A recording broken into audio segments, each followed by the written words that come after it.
is the Vintage RPG Podcast, your source for the best in classic and contemporary RPGs. With your hosts, Hambone and Stu. Welcome to the Vintage RPG Podcast, coming at you again from the clubhouse, hidden somewhere in the swamps of New Jersey. I'm John Hambone McGuire, and today we have a very, very special episode for you. Today, Stu and I have one of our absolute favorite artists, Tony DiTerlizzi, calling in to do a full-length interview. Tony is a world-renowned fantasy artist, children's author, and film producer. You might know him from his work on Magic the Gathering, Planescape, and the Spiderwick Chronicles. On June 22nd, 2019, his art exhibition, Never Abandon Imagination, will be opening at the Mint Museum in Charlotte, North Carolina. Ladies and gentlemen, the incomparable Tony DiTerlizzi. Hey, Tony, thanks for joining us today. Thanks for having me, guys. Super excited. We are super, super excited to have you. I have been a huge fan of yours ever since I got into RPGs. I was an even bigger fan when I met you a few years back at Gen Con, and you were so gracious. I actually bought the character sheet set that you were selling that year, and it's one of my favorite and most cherished RPG treasures. Oh, that's awesome. Thank you so much. That Gen Con was probably the one that surrounded the release of Realms, the big art book that kind of chronicled all my RPG art. And I hadn't been to Gen Con in, it'd been over 10 years. Wow. And I can't believe how big it had become.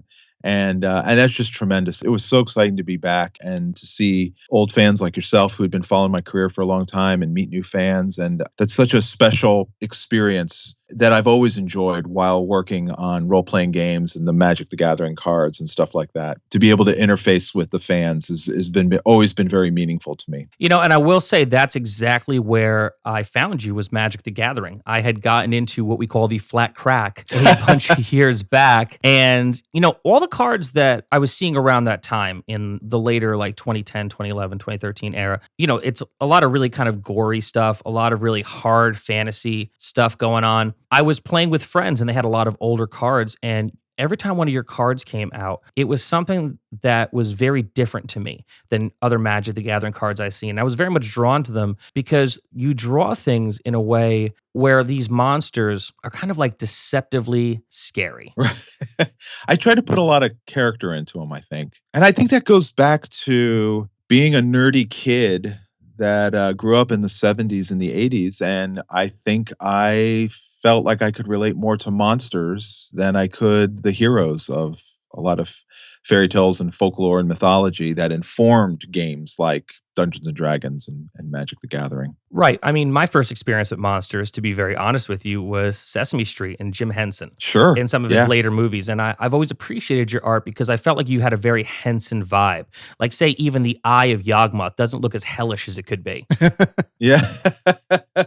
Very astute observation. Yes, I am a huge fan. I mean, I turned 50 this year. Happy birthday. Thank you. Sesame Street debuted in 1969, 50 years ago. So I grew up on Sesame Street and The Muppet Show and The Dark Crystal. And I would have been a senior in high school when Labyrinth came out. So I was kind of in that like too cool for fantasy phase there for a hot minute. But my daughter loved Labyrinth. So I more than made up for it in many multiple viewings with her growing up. But, you know, Jim's designs and the nature of the Muppets, and then later his collaborative work with Brian Froud on The Dark Crystal and Labyrinth had such an impact on my young imagination, especially when I was really learning to not just draw, but start designing my own characters and monsters when I was, you know, in middle school. So to balance what Hambone said, I've always kind of felt that there's sort of two eras of things that I feel like inspire you. Like the Froud Henson thing is the modern, but Arthur Rackham, I've always felt like there was a kind of synergy between you two guys in terms of style. Rackham was one of my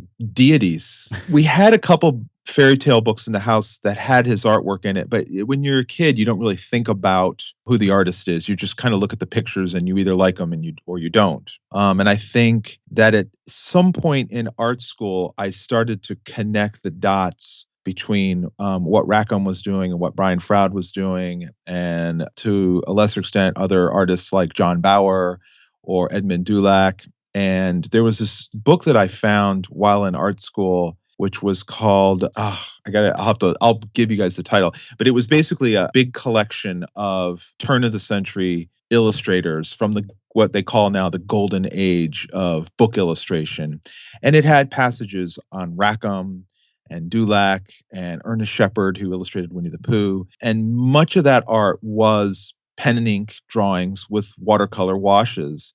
And that was something that I had always loved, probably because I loved comic books, but I couldn't draw the way comic book artists drew with the brushes and the more feathery lines. I was more attracted to and drawn to the more scratchy, linear stuff of a Croakwheel pen, which was Rackham used and artists of that era. This is super interesting because, like, when I first saw Planescape, up until that point, I had these preconceived notions about fantasy art, and it was sort of rooted in like Bakshi Lord of the Rings and Frank Frazetta. Yeah. And then Planescape comes out, and your art is in it, and it's completely different. And it messed with my head and sort of changed the way that I picture how my own worlds could kind of look or feel. But because you were part of D&D, it took me years before I realized that you were kind of also working in this older tradition of illustration, like Arthur Rackham. Like, I just couldn't see it because it was sort of camouflaged by Dungeons and Dragons. Right, right. I mean, we all know the core books from the 70s and the 80s that many people grew up with. And then by the late 80s and early 90s, when they kind of started repackaging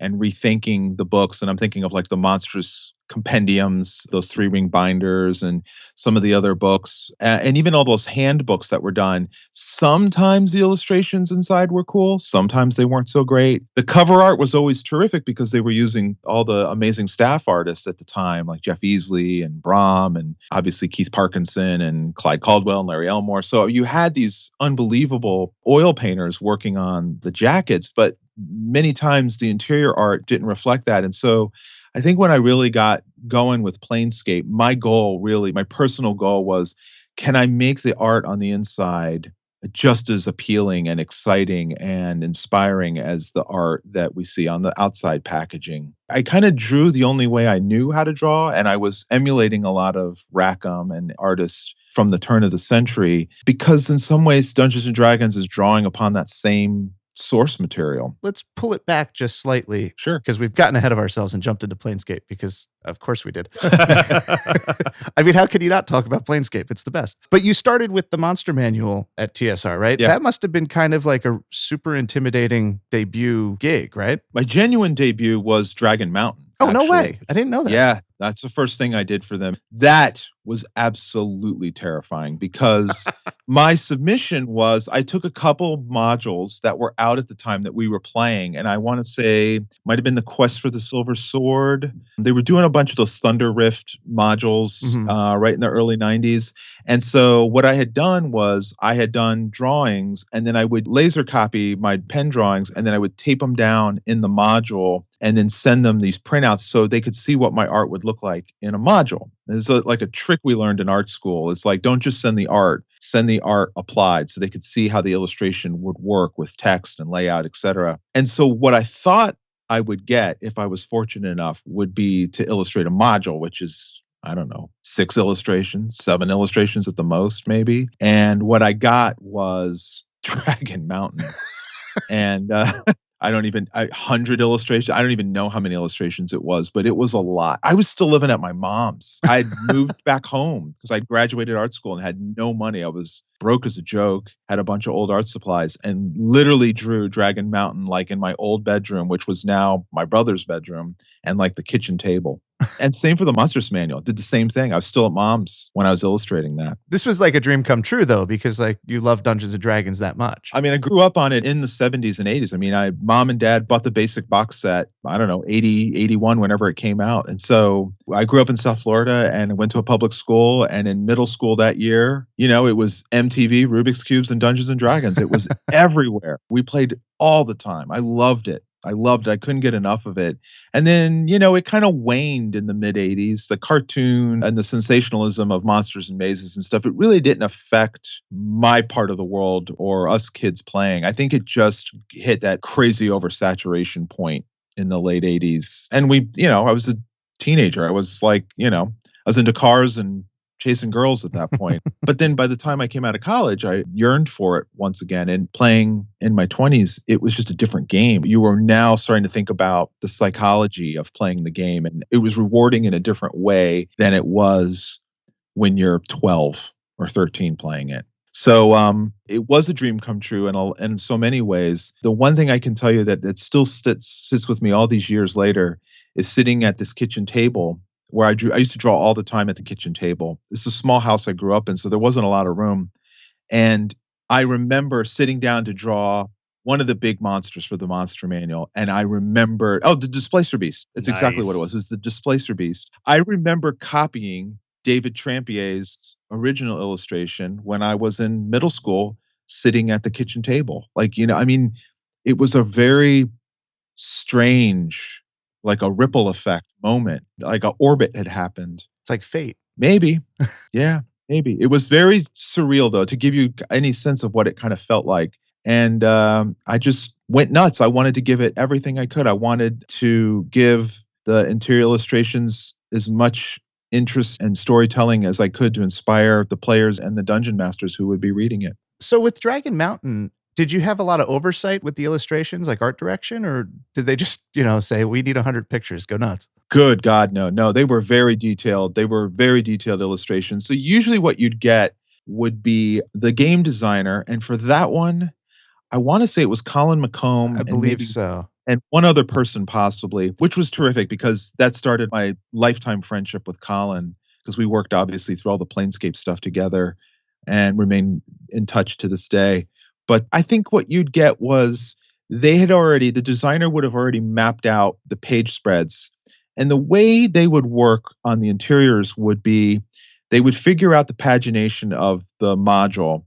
They'd figure out how long, how much the text and the maps were taking up. And then whatever was left over, they would fill with art. So maybe it would be, let's say, 2.5 pages of blank pages, right? Later on, and when the Planescape, when they trusted me more, I could fill the art however I saw fit. But back then, they would be like, all right, you could do, 1 full page, 4 quarter pages, and a half page. You could do 8 quarter pages and a half page. You just start breaking it up. It was generally either a full page illustration, a half page illustration, which could be vertical or horizontal, or a quarter page illustration. And you got paid really for the total amount of blank pages that you were going to fill. So for Dragon Mountain, they would have already figured out where they want the illustrations to go. And so then that would also then kind of dictate what obviously would be in the illustration. You'd get what they called an art suggestion. And it would be, characters are in a room, there's an arrow slit in the wall and arrows are shooting in, or there's, there's a trap, or there's giant spider in the corner, or you get the idea. And they suggested that I create a group of characters, player characters that you could kind of use for continuity to kind of go through the adventure. And, you'd sketch them all. You basically sketch all the illustrations. You back then, I don't know if I faxed them or I would have, Well, yeah. I mean, how else would you do it? Yeah, you'd either fax them or you'd overnight them. Smoke signals. Yeah, pretty much. And then you'd wait for the notes to come back and the adjustments, and then you'd start doing the final illustrations. And then those illustrations you would have boxed up, put them in a Federal Express box, shipped them to TSR, and months later they'd send them back to you. You got to illustrate a giant box of kobolds. And Stu's always said it was a gift seeing you draw that many kobolds. And they sort of embody the scavenging vibe of Dragon Mountain. So how did you approach the kobolds? And do you have a special affinity for them that kind of landed you the gig? It's so funny. I do. And it's deep rooted from playing in way back when. And I couldn't tell you why. I think the only thing I can say is that because in the original Monster Manual, they're related to dogs. They're described as kind of like scaly dogs. Yeah. I always thought the idea of having this kind of sidekick dog that's not a dog, but this little scaly creature was like the coolest thing in the world. Anyway, and they were small. There's something about them that I loved. My then girlfriend, now wife, Ange, and I had a pug. And I had always wanted a pug as a pet. They're kind of the best. They really are. And I could get this wrong, but I want to say the Celtic translation of the word pug is goblin. So we named our pug Goblin. That's awesome. That's great. This would have happened a couple years later during the Planescape years, but I had long wanted to have a pug for a pet. And so I think that comes through loud and clear when I was doing the kobold designs for Dragon Mountain. I was thinking of pugs and other dogs with kind of like Pekingese with the mashed in faces, less muzzle like. You've just made kobold so much more cuter for me. You know, I think when you're the creator of a thing, at least for me, and you're a perfectionist, all I see are the warts. So when I look at Dragon Mountain, it's tough. I don't look at it too often because all I see when I look at that art is I remember how overwhelmed I was. I was trying to do the best that I could do, but because of the sheer amount of art, I feel like a lot of the art was not as good as it could have been because there was just so much of it to do. And I thought a lot about that when I then went, and it dovetailed. I literally finished Dragon Mountain and go right into the Monster Manual, and had kind of the foresight at that point to ask for less art when I went to do the Monster Manual. And I think because at that point my thinking was I want to do less art, but I want it to be even better than the art that I just had completed for Dragon Mountain. So it's funny that you mentioned that, because this morning I pulled out my Monstrous Manual to kind of just get a refresher on it. And I was actually kind of surprised that it wasn't all your art. Like in my mind, that book is just all you because your stuff overshadows everybody else. Originally, it was supposed to be all me. And then I think it was a combination of my expression that I didn't want to necessarily do it all as much as I did. And also, I think the reality that there was no way one person could get all the artwork done in the time frame that they needed it completed by. And also, I don't know if that would have been a good idea. I do like, and this goes back to the original books, I like that there are many artists involved in envisioning what the game could look like. It kind of goes back to your point that you mentioned earlier, Stu, where you had never thought about D&D or gaming or a fantasy world looking the way it did because of what I brought to it. And I think there's some real power in that. And I think now it's a lot easier for us to imagine an anime version of D&D or a Disney-looking version or a very heavy metal, dark Frazetta version. Sure. But back then, that was a lot harder to envision. And it was very much influenced by Frank Frazetta and Boris Vallejo. A lot of the artists who came on during the 80s, like Keith and Clyde and Larry and Jeff, were very openly inspired by Frank Frazetta. So it's interesting that you mentioned Frazetta, and I know Frazetta has definitely come up several times in this interview. That said, I've always appreciated the way that you draw women, because you do it in a manner where you don't objectify them, and you draw them like a childhood crush, but still strong. Well put. That is very well put. Should I lay down and tell you about my mother now? I get $110 an hour for that, buddy, but if you feel like you need to, I'm here to listen. As time has gone on, and I've had this conversation with Angela, my wife, who's posed for a lot of this stuff, and even Jim Ludwig, who owns Dark Sword Miniatures. So I've worked with him for the past few years designing miniatures, and he's commented on how I draw women and the monsters and the men. And he said, it's really interesting. You draw the women a certain way, you draw your monsters a certain way, and the men, there's no like Tom Cruise, Brad Pitt. There's no good looking men. They're all like super exaggerated, like goblin-y looking men. They have big noses. Lots of Ichabod cranes. Yes, which is how I saw myself.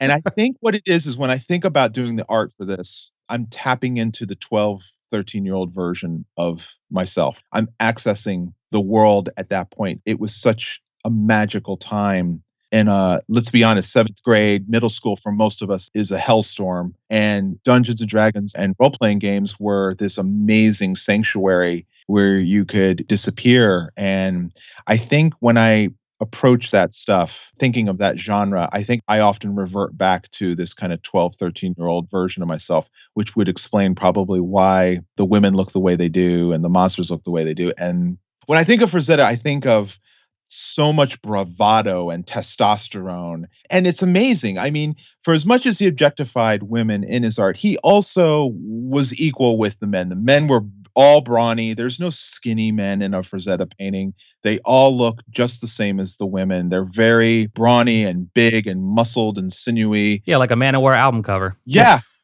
Or Death Dealer on... Was that Molly Hatchet? Yeah, Molly Hatchet. Nice.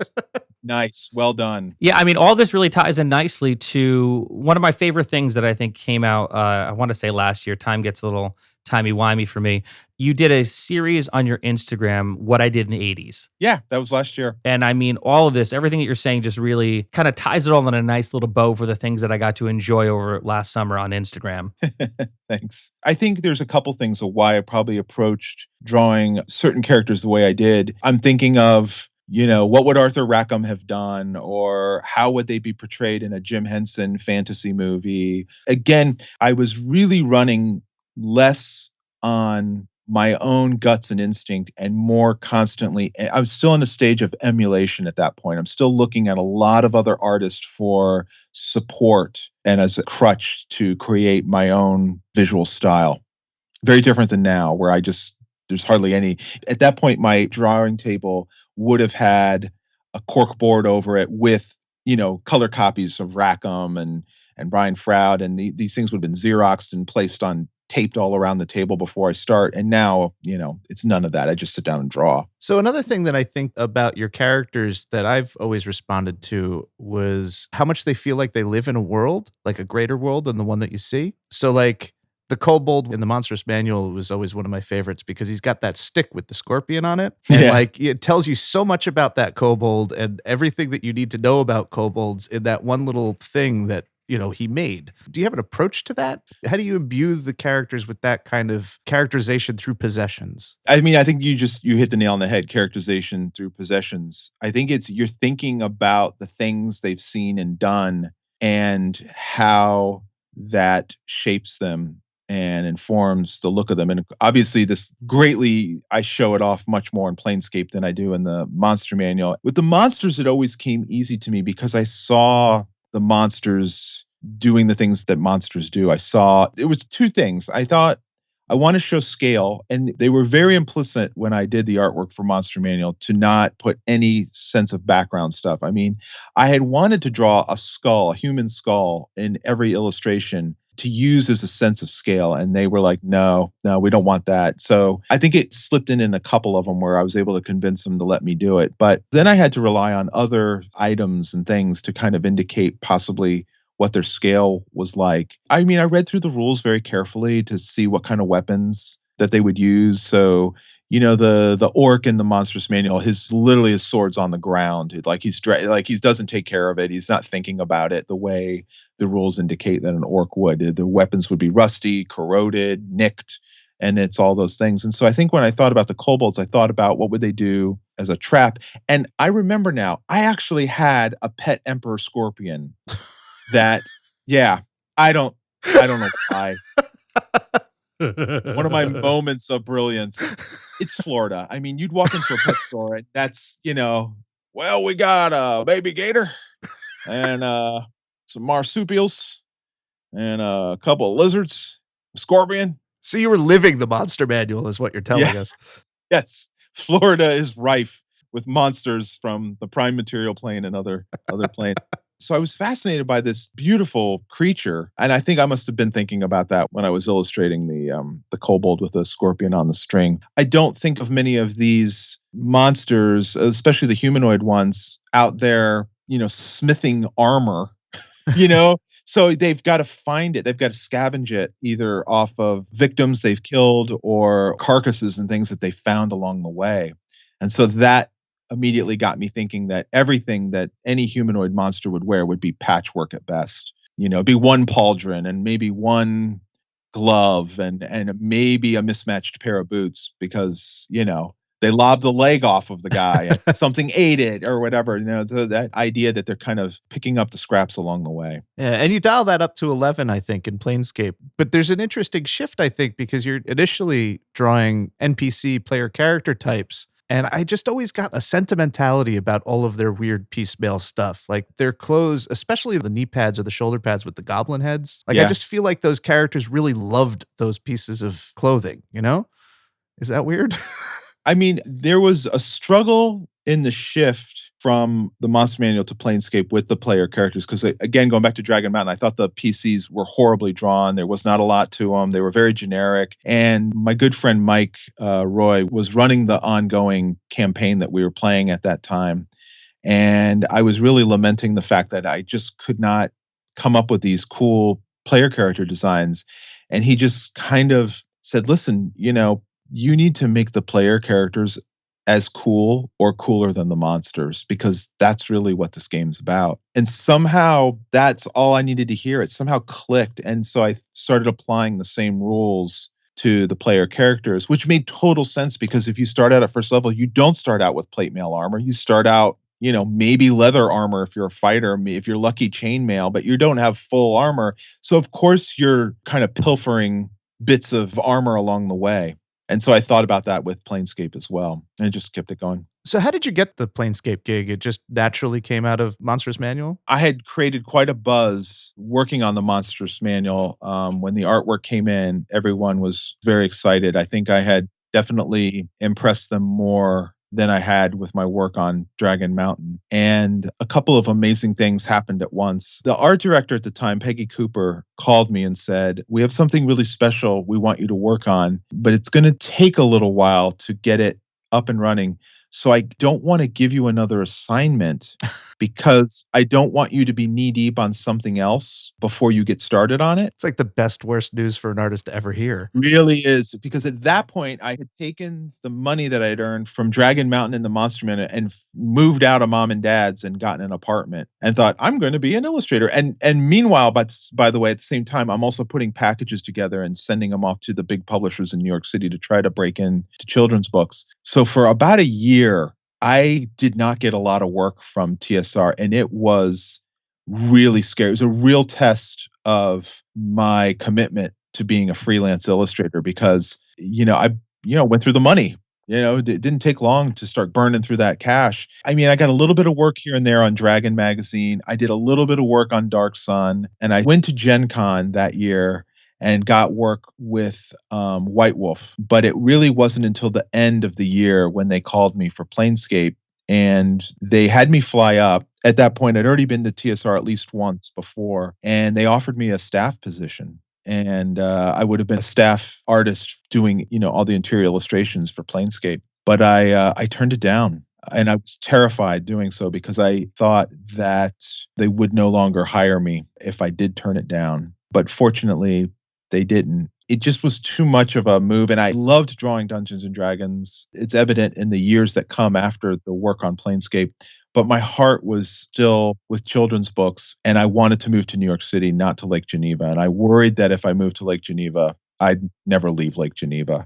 And there was a lot. That was a really, really tough decision to make, because the people at that point, I started becoming friends with them, and they were a terrific group. And I didn't have that kind of network back in Florida. I didn't have other artists that I could go hang out with that were working in the same field. And a lot of them were around the same age as I was. It was a bit harrowing, but anyway, I came back home and then started Planescape. And it came mostly from, I think, the art directors working in conjunction with Zeb Cook. And Zeb was really the lead designer on the launch of Planescape. In time, other designers would come on and take the helm, but at the onset, it was Zeb who was putting it together. And at this time, I mean, within a few years of this is when you actually were able to start illustrating children's books, right? Because I think in 97, you started with Giant Bones. Yeah, I mean, this would have been late 93, I think, is when I would have started working on Planescape. I remember right before the holidays, I think I had done a couple submission sample pieces that they wanted to see.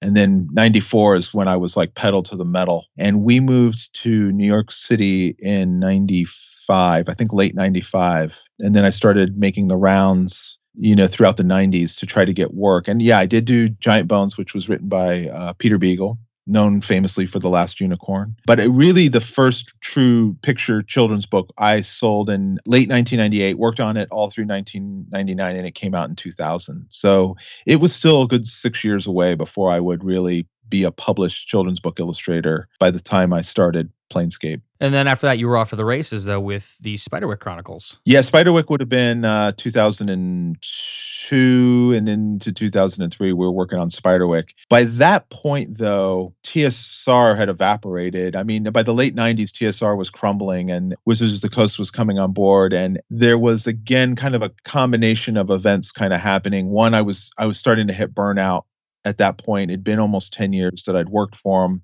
And two, they were looking to expand and try different artists. Magic the Gathering obviously was huge at that point, and they were starting to bring some of the Magic the Gathering artists into Dungeons and Dragons. They'd hired people like Todd Lockwood and Sam Wood, who were incredible artists for third edition. And that's, the game needed that to go on and evolve and go into its next iteration. So how was that for you, say, coming off of Burnout and then starting to move full tilt into kind of running your own show? I can't imagine what it'd be like to start something like the Spiderwick Chronicles and eventually take it over into a certain number of books in its series. And film. Spiderwick owes so much to Dungeons & Dragons. I mean, the idea of it came when I was 12 playing D&D. I had spent a summer making a field guide of monsters, essentially, inspired by the Monster Manual and my love of nature. And during the 90s, I had tried to sell it to TSR to see if it was something that they could do. Like, I wanted to do basically what the big Spiderwick field guide is.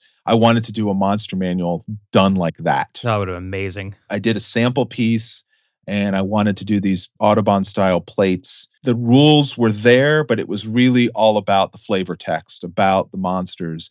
And they liked it, but they didn't quite know what to do with it. I think also by that point, the handbooks have kind of run their course. So a lot of that kind of flavor text type extraneous information was no longer selling the way it once did, even though the Monster Manual was always a big seller. And so it kind of languished for a while. And when we moved to New York, Holly Black, who I would collaborate on the Spiderwick books with, had come out to interview me for my work on Dungeons and Dragons for this little known magazine that was being run out in Philadelphia called D8. And it was basically just about role-playing games and the role-playing lifestyle. And she and I hit it off terrifically. And that's where our friendship began, which ultimately led to the collaboration of the Spiderwick books.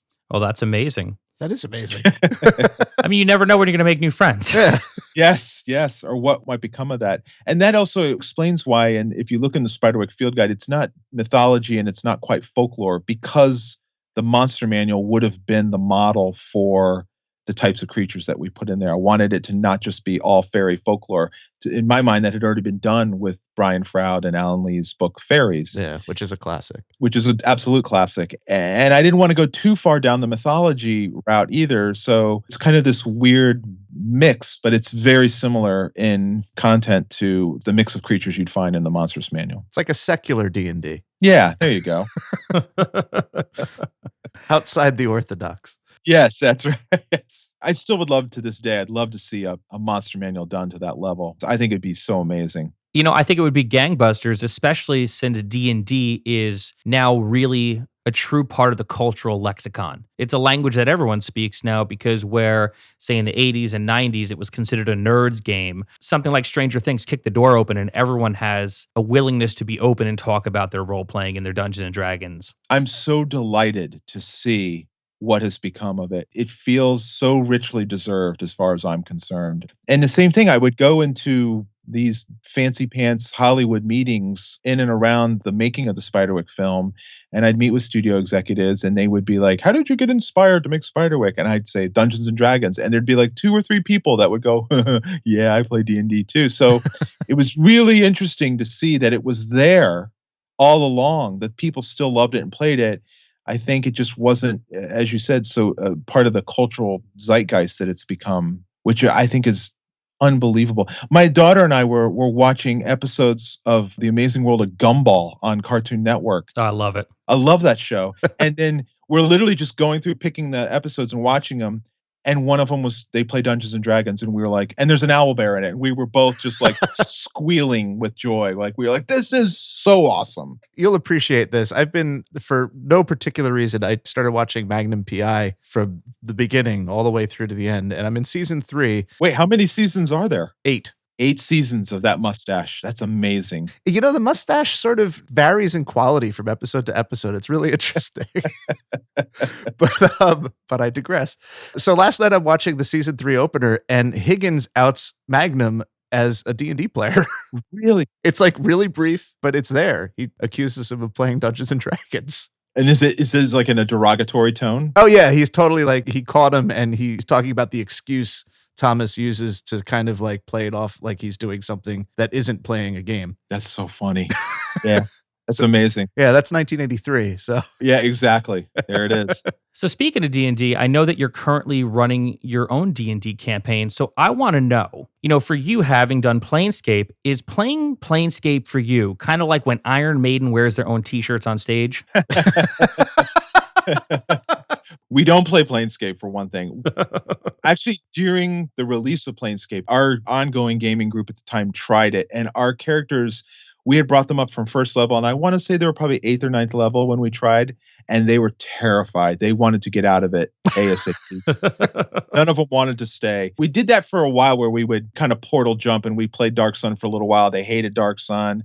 We would go into Ravenloft and kind of zip back out of there, which Ravenloft was a little more, we could handle that. But yeah, we tried Planescape and it was terrifying. We had played off and on for many years in Amherst, where I live now. And usually it's around the holidays when everyone has some time off, that kind of chunk of time that you need. And we'd have a game run for kind of the stretch between Christmas and New Year's. We'd have friends kind of coming in and out of the house and we'd have a game going. And my daughter, Sophia, always loved playing, even when she was very young, and she's 12 now. And so this year it just hit at a she's read The Hobbit. She loves the Lord of the Rings films. Like, she's in that perfect age where she really gets the magic of playing this game. So she was like, I want to keep playing. I want to play every weekend with our gaming group.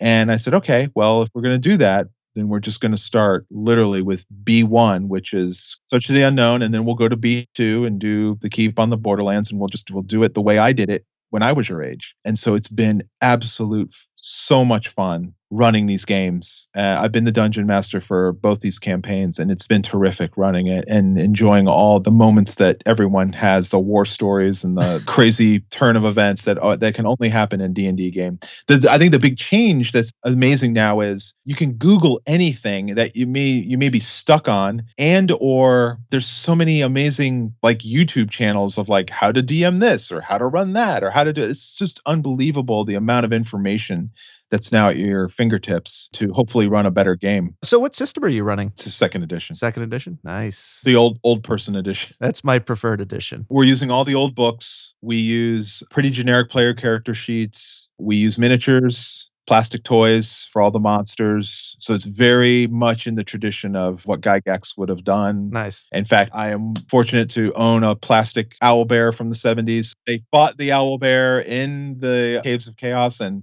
I was able to plunk that thing down on the table, and they all clapped. They were so excited to be able to face off with that thing. It killed one of the members of the party, but they still were very excited about it. 'Tis a good way to die. Yeah. Well, you forget that the Rosloff illustration in the front of that module is completely iconic. I think everyone who played that module remembers it all too well. But Sure. in actuality, that owlbear does not live in what looks like almost like a catacomb of a dungeon. It's literally just in a cave, like a natural cave. But I had completely forgotten until I reread it as the DM is the cave also has 3 gray oozes that are living and will often be found on the ceiling. So they're completely undetected among the stalactites. That's so mean. And did so much damage. And so one of the characters was being slowly consumed. I kept doing the roar, like they could hear the owlbear coming down the passage, and they all freaked out and started running for the door for the entrance of the cave. And the gray ooze was now had moved slowly, as it moves like 1 square every turn. So it's slowly just moving towards the sound. And at the point that they decided to run back out, the gray ooze is now hanging in the doorway.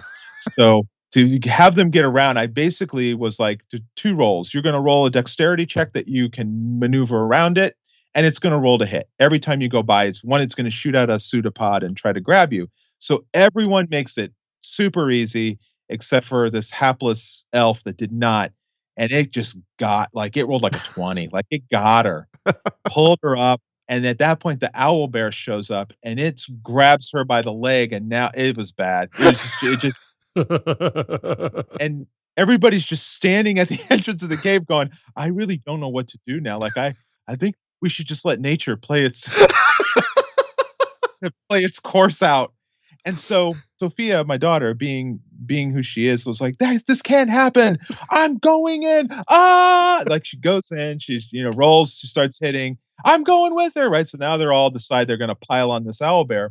So they beat the crap out of this owlbear and they finally kill it. And they're hacking at it for a while, right? And then they go, okay, the owlbear's dead.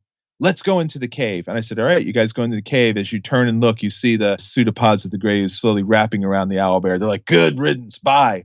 And they don't think that, oh, the thing's now eating the owlbear. So they go in the cave and they're in there looking for, where's that treasure? I gotta get that. Where's that? Oh, there's gold. I pick it up.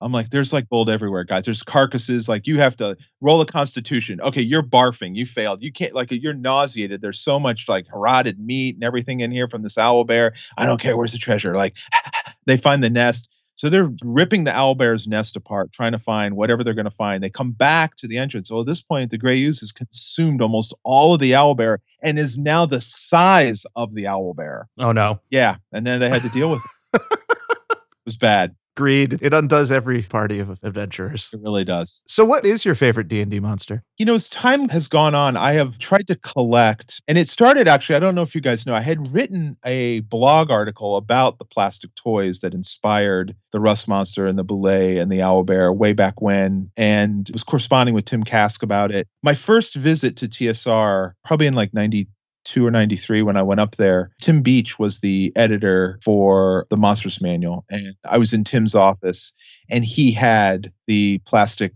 Rust Monster and the Boule and he had the Owlbear. And I said, I had those when I was a kid. I'm like, I never had an Owlbear. I didn't even know that came from it. And he said, yep, these came. And I said, I remember these toys. So what came first? And he said, the toys absolutely came first. And Gary Gygax loved collecting toys and kind of plopping them down onto the mat and says, this is what you find. And he kind of famously did this with a stuffed animal at one point. He kind of a stuffed animal and flops it down in the middle of the mat and goes, this is the monster you guys have to fight, you know, and all the little, which I love. I'm still waiting to do that. So I never forgot about that. And I kept my eyes open and kind of on eBay and flea markets and shows and things like that. And I would, anytime I'd find a plastic, you know, Rust Monster or a Boule from that set of toys, I would buy them. And it took me years. And I eventually was able to find an Owlbear in an eBay auction. And then I wrote this article.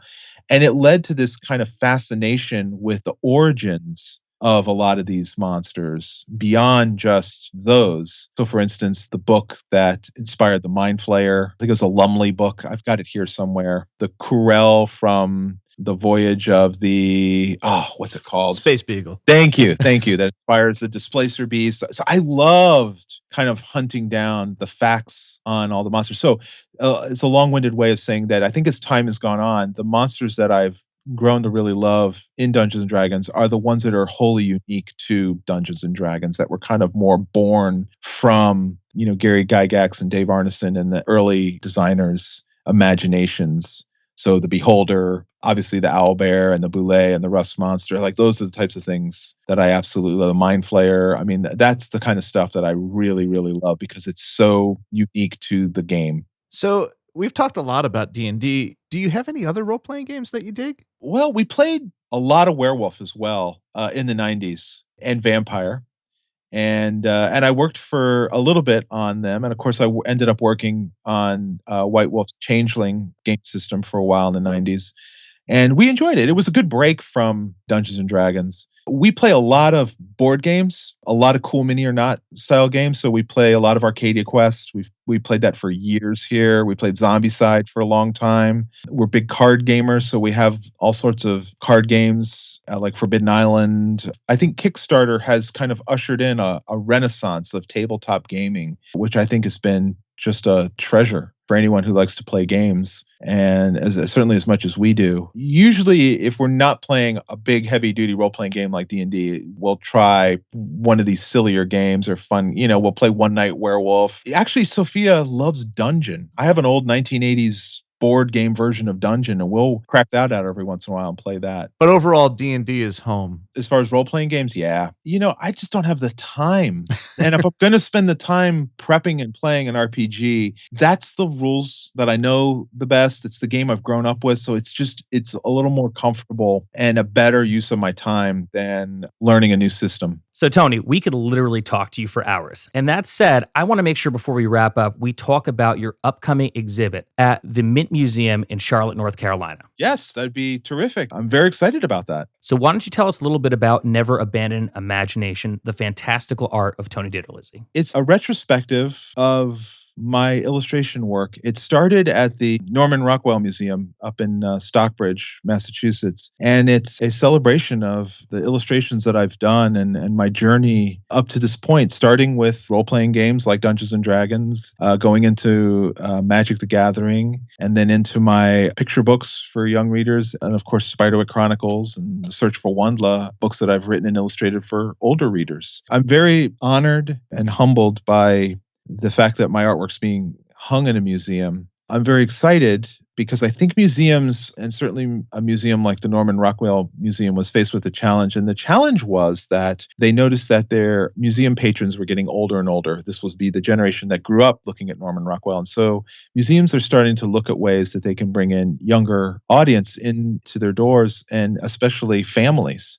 And so one of the things that I've noticed that's we start to see is that they're bringing in like children's book illustrators, and I think that's terrific because usually illustration is not even considered artwork. It's considered like, I guess, the layman's work in the art world, and yet illustration for many of us is our first introduction to artwork in the form of board books or picture books or things that we see when we're very young. I'm incredibly honored to be able to have my work serve as an introduction possibly to families coming into an art museum, perhaps for the first time. I'm also especially excited that as far as we know, it's the first time that any role-playing art like Dungeons and Dragons and for that matter, Magic the Gathering has hung in a art museum. We confirmed it with Michael Whitware, and as far as he could tell, he knew of no other artists who had hung in museums.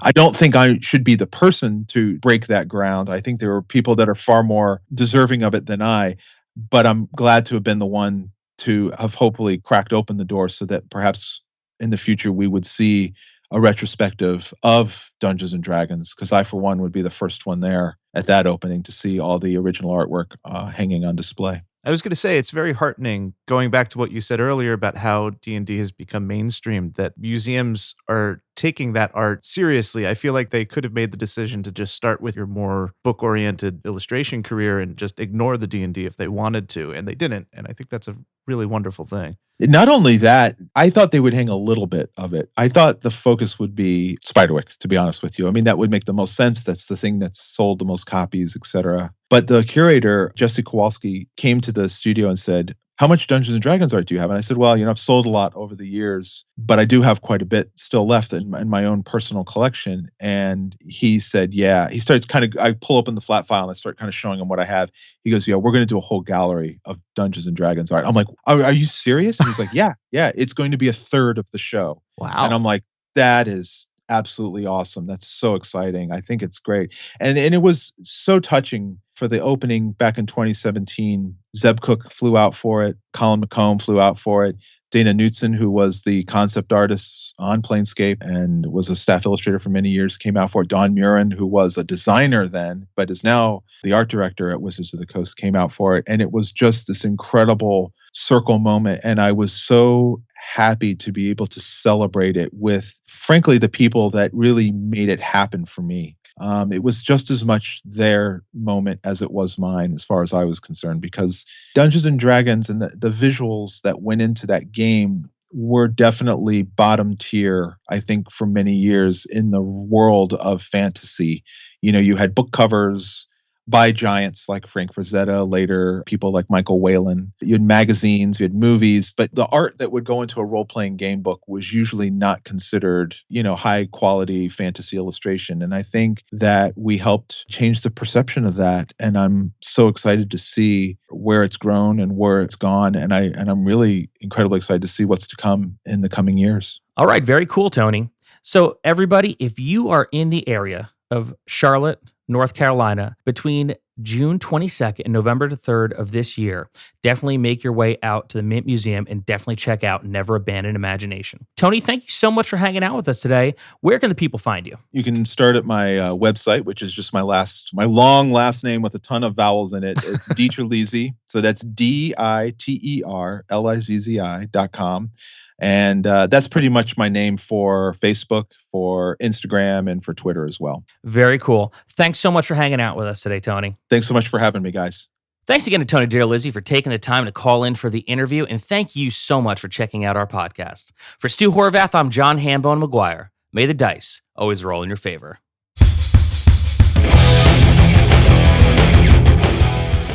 Thanks for listening. Don't forget to like, review, and subscribe to the podcast. Every review helps other listeners to find us. The Vintage RPG Podcast is a ham-fisted production. Music by Dega West. Art by Schaefer Brown. If you like the podcast, you should also consider becoming a patron at patreon.com.